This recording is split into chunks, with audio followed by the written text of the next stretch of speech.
Hello everybody and welcome back to the channel. It's another by-election roundup video. Now this will have to be a quick one because I'm on the clock today getting this video out, so it is going to be a quick roundup. Thank you for being here. We're going to get straight into it. Just before we do, if you look in the top right hand corner of the video, you see 8,600 subscribers. We're actually only 5 away from 8,700, so if you could...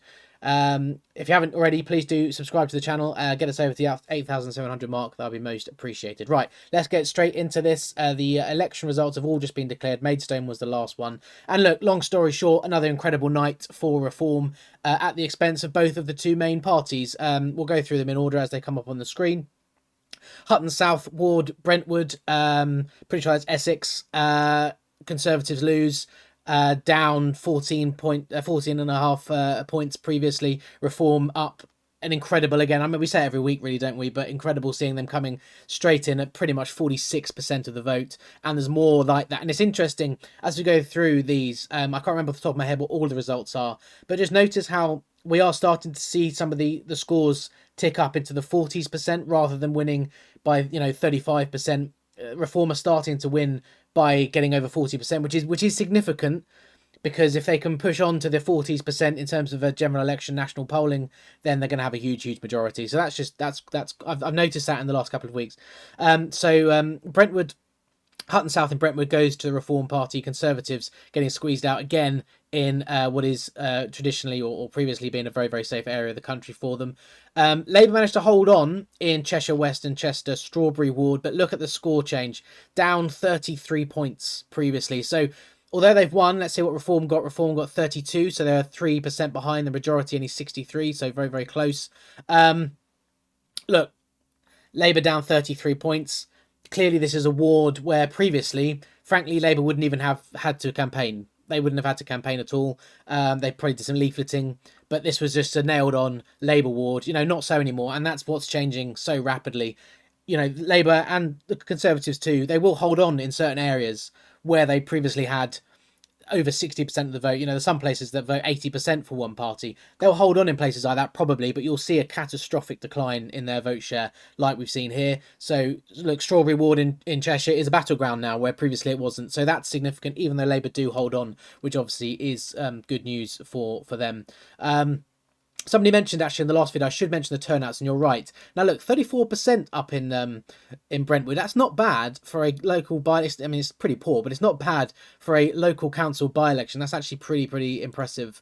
Don't have a percentage for that one there, unfortunately. Moving on, we'll go to the Isle of Wight. Now this was a Reform defence. Now they haven't been very good at defending. They've won, I think, one or two, and they've defended, I think this is maybe the 6th. I can't actually remember exactly what the numbers are, but they haven't had a great record at defending seats. But they have defended here. They actually increased their vote share ever so slightly, but really it was no change from when this was last voted, which was last year. So Conservatives increased by 2.8%. That's margin of error, really. Lib Dems increased by 4.5%. That's not bad. Labour pretty much the same, and Greens down less than a percent as well. So there wasn't really too much change there. Reform hold on the Isle of Wight. Again, another part of the country where parliamentary-wise, both the Isle of Wight constituencies now predicted to go to Reform. Right, we're getting there to the last two. Now, this is the big one. Maidstone had, there's only 2 showing up here, but there was actually 3 seats up for grabs in Maidstone. So this is a 3-councillor ward, and Reform have won all 3. I know, again, it's only showing 2, but they've won all 3 off of the independents. Now, I didn't know how to call this because it's very difficult with independents. I don't know these individuals. I don't know what the policies they espouse, and that can lead, that can inform who might win. Independents can be anything from a far left Jeremy Corbyn type to a, you don't get many of these in all fairness, but a far right Britain First sort of person. You don't get many of those latter ones, but it can be anywhere on that spectrum. But anyway, defending was the or stepping down or whatever's happened was independents. Reform here, 50.4% of the vote. Remember what I said about that? Just that these winning margins are starting to edge up a bit now for Reform. Now, obviously, Reform did very well in Kent in May in the county council elections. They've increased their vote share here from last year when this was last voted. They've increased their vote share by almost 40 points. Again, just absolutely incredible. Conservatives here didn't do particularly well last time, in all fairness, down to the Greens, improved by 18. So no Labour standing, interestingly. So I assume a lot of the Labour left-wing votes gone to the Greens. So they have had a pretty good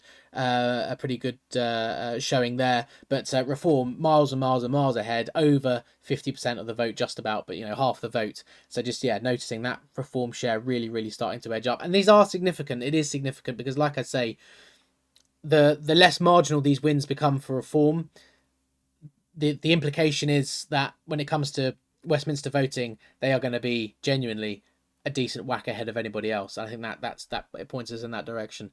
Right, okay, the doorbell just went, interrupted me in the middle of my flow.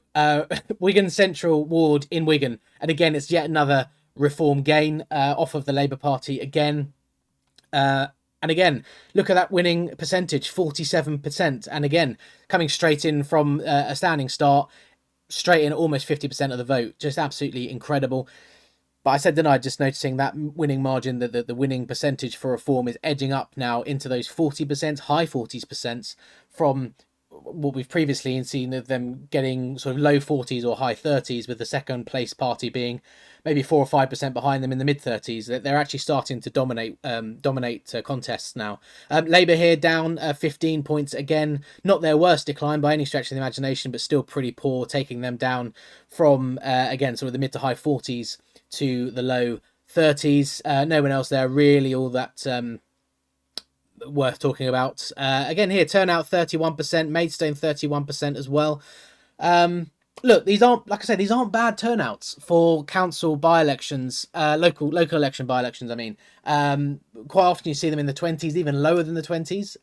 So we'll keep an eye on that. It was good. I'm glad that somebody mentioned that in the video last week, actually, because it is an important factor to bring up. And actually, if Reform's winning percentage is increasing with an increasing turnout in these elections, then that suggests that they are actually didn't vote to come out and vote for them. And if they are doing that, that is definitely Reform on course to dominate future elections.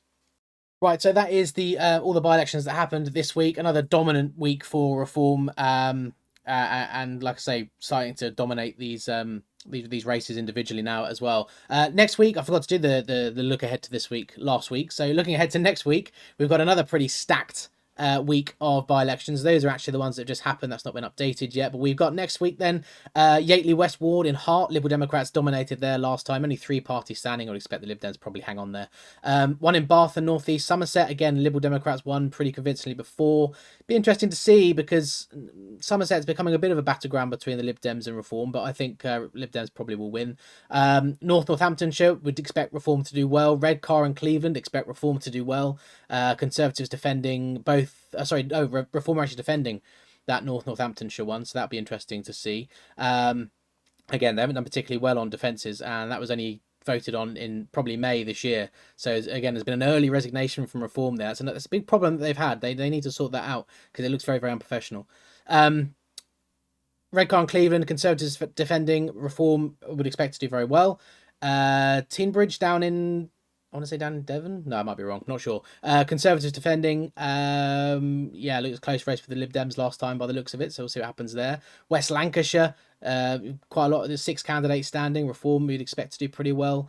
Wykehaven, I have to admit, I don't have a clue where that is. And lastly, no, that's it. That's the last one for next week. So look, another stacked week. If you want to see what happens, please do, like I say, hit the subscribe button, hit the notification bell so you know when the video comes out. If you've enjoyed the video, please do leave a like. And as always, I'm very interested to hear your thoughts in the comments. Please do let me know what you think, what your perspective is. And I will see you on the next video. Thank you very much for watching.